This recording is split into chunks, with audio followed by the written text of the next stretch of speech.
What's up guys, it's Nims Reviews here, back with another One Piece video. Today, we finally get to do a chapter review back to back 2 weeks in a row. It felt like forever since we didn't have a break, so I'm glad we got two banger chapters in a row with 1014 and 1015. And for me at least, chapter 1015 definitely lived up to all the hype. But with that being said, let's hop right into the review. So, chapter 1015, titled Change, starts with a quick single panel of Luffy still sinking into the ocean, before cutting away to the live stage 4, with Chopper and the samurai losing hope because of the news of Luffy's defeat. Queen decides to go on the offensive against Chopper, saying that he played along with Chopper because he was all fired up, but now that he's losing hope, he's just gonna kill him. He goes in for another bite on Chopper, but before he could, Sanji burst onto the scene, hitting Queen with a Diablo Jambe attack, saving Chopper as well as some of the samurai from Queen and Sparrow's candy arrows. Sanji then tells Chopper he did a good job and restores his faith in Luffy. He gives Zoro to Chopper and says to leave Queen to him. So first off, I'm really excited that Sanji's seemingly finally going to do something during the raid. And this moment is really good for him as well, because I feel Oda really hasn't given Sanji the chance to be cool post time skip. So seeing him come in and save Chopper from a Yonko's second commander is a great change of pace from what I've become used to. Also, last chapter review, I was talking about how I didn't like Chopper fighting with Queen at all. So I'm glad it's over and Queen gave his reasoning for playing around with Chopper, so I don't feel so negatively about the whole situation anymore. Not that it had a big impact on me anyways,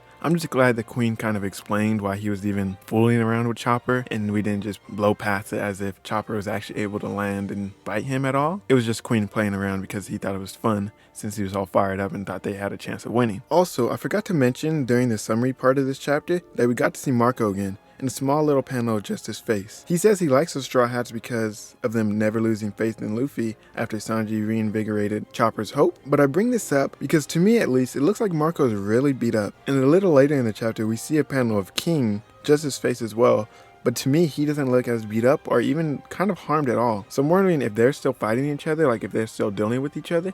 And if so, is Marco on the losing end of that battle, or is it just because he's been exhausted fighting with Queen and King at the same time, or what? I'm not really sure. I would really love to see Oda go back to that, or at least show what Marco's dealing with if it's not King, just so that we can know like what the situation is, what will happen after. I said this in another video, but I really would love to see him and Chopper help to heal Zoro. And now that Chopper has Zoro in his possession, I could see it happening where Chopper can't move anymore because of his revised rumble balls, and Marco steps in to help Zoro recover. Although I don't know who will hold off King in the meantime, and Sparrow is there as well, but Nekomamushi should be arriving soon to take care of him. Oh, actually, maybe Kawamatsu and Izo can hold off King, because I'm pretty sure they're on their way too, and Sanji just got ahead of them because he knew Chopper was in need of help because he was fighting Queen by himself. But anyways, let's move on to the next part of the chapter, where we see the outcome of the attack Kaido dealt to Kinemon. Kinemon is laid out on the ground with both swords broken.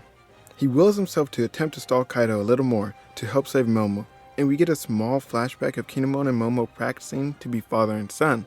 An unfazed Kaido asks why stall and why buy time at this point, basically saying all of the efforts will be futile. He tells Kinemon to just accept defeat and die his honorable samurai death. As Kaido is saying this, he picks up a sword and stabs Kinemon clean through. Okay, I don't know about everybody else, but I think Kaido is my favorite antagonist outside of Blackbeard now. This scene really shows how serious this whole situation is, and really puts the fear of facing Kaido into full force, because unlike other antagonists, he's not going to play around if it doesn't bring him any sort of joy. And as we saw on the rooftop, he has no joy in this battle anymore. Luffy disappointed him, and I really think that irritated him, because in these panels, like ever since he defeated Luffy on the rooftop and knocked him down, Kaido seemed very, very angry, because like I guess he got his hopes up thinking that Luffy would be a worthy challenger, but then for him to just defeat him so easily with basically no harm being done to him aside from a few punches actually hurting him and Zoro scarring him. But outside of that, it wasn't a good fight for him. So Luffy giving him false hope of a real challenge, and maybe even him not having drunk anything since he was waiting on the rooftop with Big Mom, has really put him in a bad mood, and he's kind of just trying to get everything done and over with, because he knows he has no challengers to face him. He knows they can't win. At least he thinks they can't win. Obviously, they'll win at some point. Maybe not now, maybe the raid fails, you know, everyone's talking about the raid failing. But to me, I don't think it's going to fail. I think this is all just set up, and I don't think the battle will stop at all. It's going to continue going until one side loses. At least that's how I see it. I know a lot of people don't agree, but we'll see. I know I say this a lot at this point, but I've really enjoyed Kaido's characterization in Wano, and I've always had high hopes for him, but Oda's blowing my expectations out of the water, and we haven't even gotten a flashback for him yet. And as for Kinemon, I really respect him and his actions up to this point, and the way Kaido mercilessly finishes him off, and yes, the finishes is definitely in quotation marks, but it was really cool because Kaido telling him to accept defeat and die honorably. This is cool to me because in Kaido's mind, this is an honorable death. Dying in a huge battle that's going to be etched into history for the rest of time, that's definitely a death Kaido would see as honorable, as he probably thinks Odin's death was honorable, he probably thinks Rox's death was honorable, he probably thinks Whitebeard's death was honorable, he definitely thinks Gold Roger's death is honorable, but for Kinemon, this isn't the case.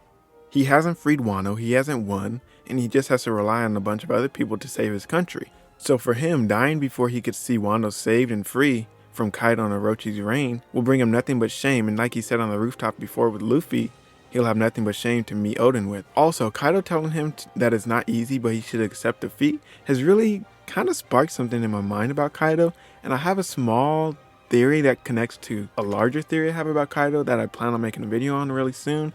I've just been waiting to get a little more information on, so I don't know if I'll do it now. I'll probably start writing it now, but I won't finish until we get a little more insight into Kaido's history and backstory. So look out for that video. But next we have a great moment from Momonosuke. While Shinobu was running away with Momo, he managed to grab one of the Marys. He did this so he can get a message to everyone on Onigashima. We find out what the voice Momo was hearing was. He tells everyone that he has been entrusted with a message from Luffy. The message from Luffy was that he is still alive and he'll definitely be back to beat Kaido. Everyone is invigorated by this message, and we even get a panel of Kid smiling about it. It's not much, but I thought that was cool, and it shows that Kid kind of respects Luffy a little, even if he won't express it. The Alliance has the will to fight it again, even if it means death.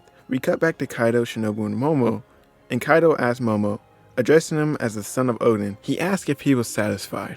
Kaido goes in for a blow with his club, trying to put an end to this all by killing the second leader of the alliance, first being Luffy, second being Momonosuke. But before he can close the gap, Shinobu uses her devil fruit to deteriorate the ground below them, allowing them to escape from Kaido for the time being. I really love this moment for Momonosuke, as it shows his will to continue fighting even after he's lost so much and seen so many people he cared about die. Since his introduction, Momo has grown and learned so much. He's not the same crybaby we saw back when he was introduced in Punk Hazard. That's the type of growth I like to see for these type of characters, and it makes me believe he's going to be ready to lead Wano after this battle is over. It's really interesting to me that Luffy was able to communicate with Momonosuke like this. It's crazy to see how much Luffy is growing this arc, with him learning Ryuo, Conqueror's coding, and now he's seemingly using the voice of all things to communicate with Momonosuke telepathically. It looks like he's really starting to fit this role of Joy Boy, and Oda's gearing him up for the endgame of the story. Next we see the Polar Tang, which is Law's submarine, and under the water they're able to find Luffy, saying it was almost like they could hear his voice. They say they will worry about this later and then go to save him. A lot of people predicted this would happen with the Polar Tang saving Luffy, and I wasn't against it, but I guess I was just hoping for something a little more interesting or plot relevant. But I guess it still can be, because a lot of people still think that there was an unidentified figure that came with Nekomamushi and Izo who would still be aboard the Polar Tang, because we haven't seen them on Onigashima at all, and they seemingly haven't been revealed yet, unless it did happen to be Izo, but people pointed out that what they were wearing was different. We then cut to the floor with Big Mom, where Usopp and Nami are still running away with Tama,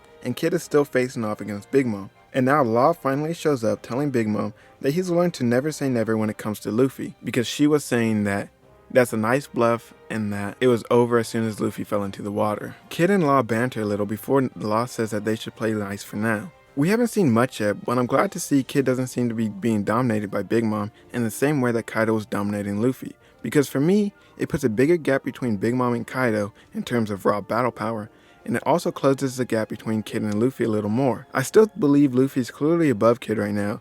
With more insight onto his powers and some growth on his end in this battle, I'm hoping that will change. And Law and Kid versus Big Mom could be a very interesting fight with how unique all their powers are. So the last part of the chapter, we see Yamato finally make it to the rooftop, looking down on her father when she addresses him as Kaido. Kaido then corrects her, saying, "Don't you mean father?" Yamato responds saying that bond has chained her for too long and that she's here to free herself, and the chapter ends with no break next week. I'm really happy to see Yamato make it to Kaido and will finally be able to free herself from him and play a bigger role in this arc. This will also give Shinobu more time to get away with Momo.